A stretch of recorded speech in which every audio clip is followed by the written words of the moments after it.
Албат – поселок городского типа в Бахчисарайском районе, расположенный на берегу реки Бельбек в юго-западном Крыму, имеет многовековую историю. Селение упоминается в реестрах населенных пунктов Мангубского кадалыка Османской империи за 1520 и 1542 годы, а с 1774 по 1783 год село входило в состав Крымского ханства. Албат öyle bir parnik gibi çevreci kaya dağ. Buna bu etrafımızda kayalar bu kullu kaya. Onun yanında arman kaya. Arman kaya. Çünkü arman taşka okşay. Ondan son kite tavuçuk kaya. Kermençik tarafa gitken. Albat'ın temsili sayılı Burun Kaya. Burun Kaya'nın tepesinde halka olgan. Bu dereler bütün su içindeyken ve gemiler batacakta şu Burun Kaya tepesinde halkanı korup Albatam deyip iplerini atacak olganlar. Son asırlar devamında usular eksilgen soң yok olgan soң şu Burun Kaya tubunda peyda olgan koy Alba degen. Bu kartların bir versiyası diyeceğim. Ama tarihçilerin aytkanına göre Albatu degen kabile de olgan. Belki de şu Albat kabileden de peyda olgandır şu Albat koyu. Журналист Сиран Ибраим уже 18 лет изучает историю Албата, откуда родом был его отец Осман Ибраим. Все собранные материалы вошли в его недавно изданную книгу «Бурун Кая Тегенде Албат Кою» об истории и жизни села до депортации коренного народа.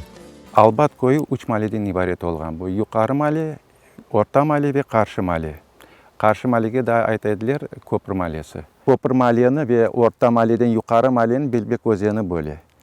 Belbek özeni Albat içine akar. Cenkten evvel mında Aladin Bay degen bir zengin olgan. Kubbedin Efendi degen bir zengin adam olgan. Raskulaçevne devrinde uların bütün mal mülkünü çekip algan al. Kubbedin Efendi'nin evi Balaban. Cenkten onu algan son, o son mektep yapkanlar bunu. Benim babam şu mektepte 9 sınıf okudu. Şimdi de o mektebin binası tura. Şimdi onu sklad yaptılar. Anda kimsenin cibermiler.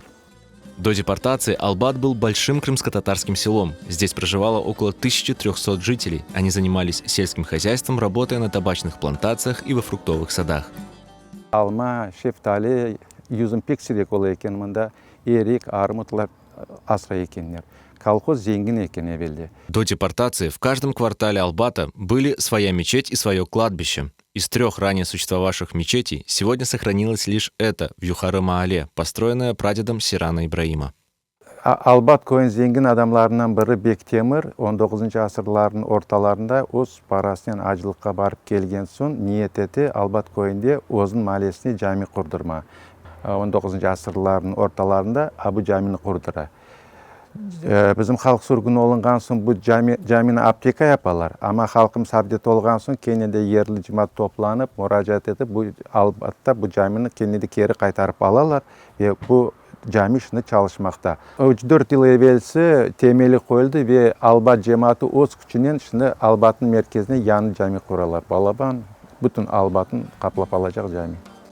Сегодня на улицах Албата еще стоят старые крымско-татарские дома, которые сохраняют облик и колорит прошлого. Однако в селе были полностью снесены крымско-татарские кладбища. На их месте построили новые дороги, дома и даже хлебный завод. Артымыздагы yerде evvelde yukarı maliyenin mezarlığı olgan Cenkten evvel. Bizim halkın sürgün etilgen soң o mezarlık tegizlenip, onun yerine otmek zavodu kurganlar. Şimdi o otmek zavodu çalışmakta. Men soragan edim mındaki eyalden, bunda yaşaganlardan. Onlar dediler, bu bütün şu mezarlıkın baş taşların aşağımızga o derege toldurganlar. Bu aşağımızdaki derek baş taşlardan толы. После депортации коренного народа Албат был переименован в Куйбышево, а опустевшие дома заселили переселенцами из разных регионов страны. Многие вернувшиеся на родину после депортации выходцы из Албата так и не смогли обосноваться в родном селе. Среди них был известный поэт и прозаик, ветеран войны, участник национального движения крымских татар Сейтумер Эмин. Его имя увековечили в памятнике, установленном в 2014 году при поддержке местных жителей в центре села.